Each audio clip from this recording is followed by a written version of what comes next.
प्रधानमंत्री नरेंद्र मोदी कुछ बोल रहे हैं, सीधे रुक कर लेते हैं उनके कार्यक्रम का।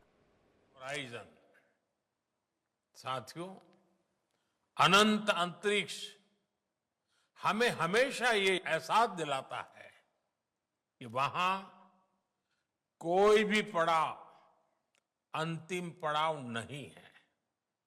मैं मानता हूं स्पेस सेक्टर में पॉलिसी लेवल पर भी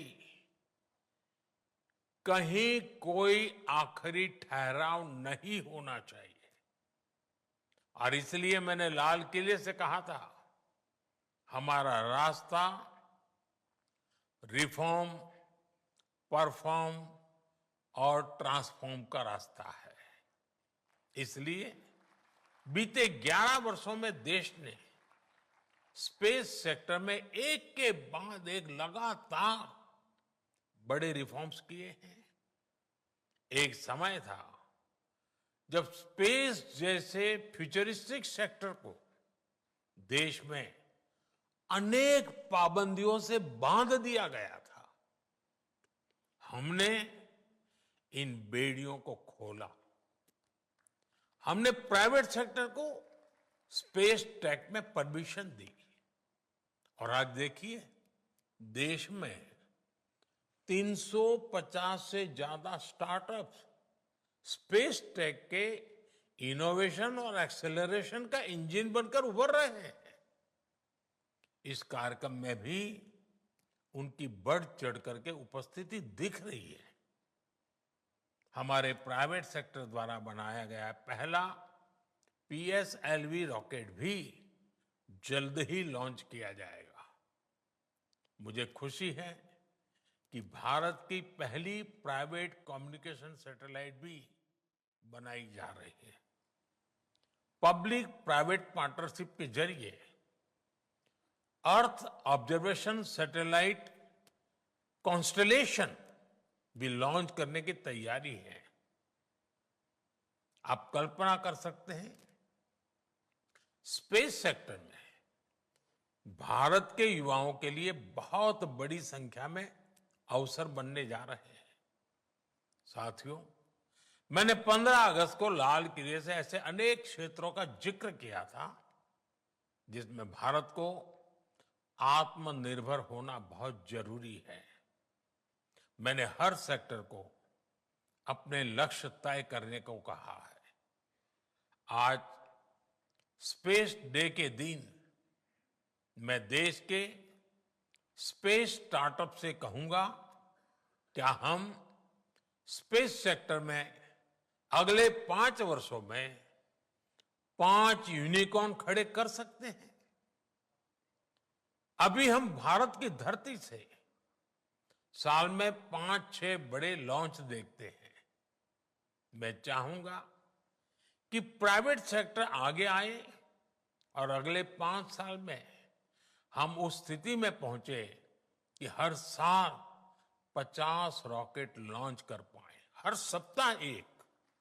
इसके लिए देश को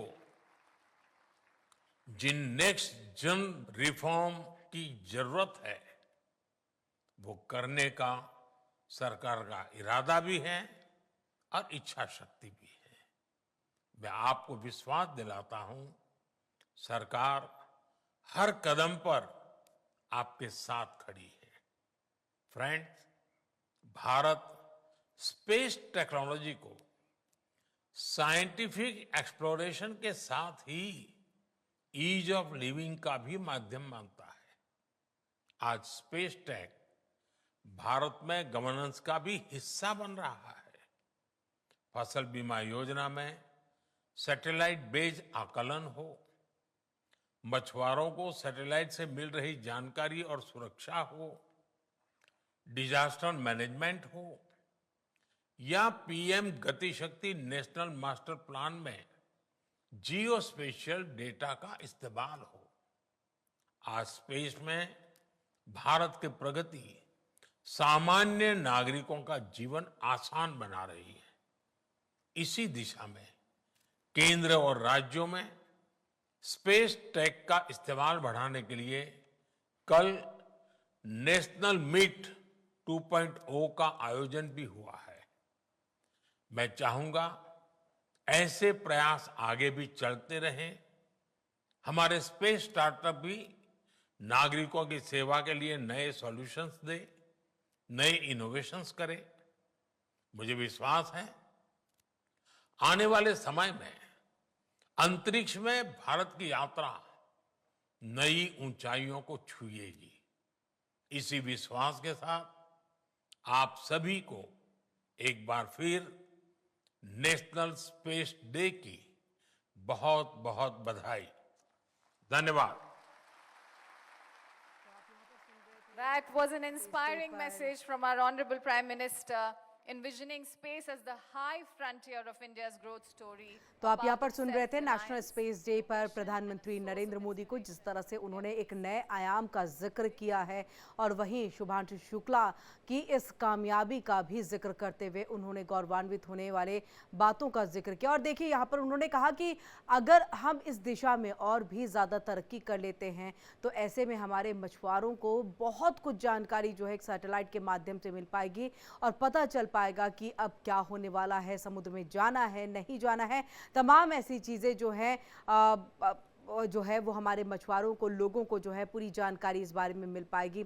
और ऐसे में देखिए प्रधानमंत्री नरेंद्र मोदी ने यहाँ पर शुभांशु शुक्ला की तारीफ की है, क्योंकि 60 से ज़्यादा जो प्रयोग है, वैज्ञानिक प्रयोग, वो उन्होंने गगन में रहते हुए जो है वो किया था, इसीलिए उन्हें गगनवीर जो है अब कहा जाता है। और ऐसे में आपको ये बताएं, जब पहुँचे थे अमेरिका से इंडिया, उस वक्त में उनका स्वागत करने के लिए मुख्यमंत्री रेखा गुप्ता के साथ जितेंद्र सिंह केंद्रीय मंत्री भी मौजूद थे। प्रधानमंत्री से उनकी मुलाकात हुई थी और तब भी ये जिक्र हुआ था कि ये तो बस शुरुआत है, अभी नए और आयामों को जो है वो पाना है।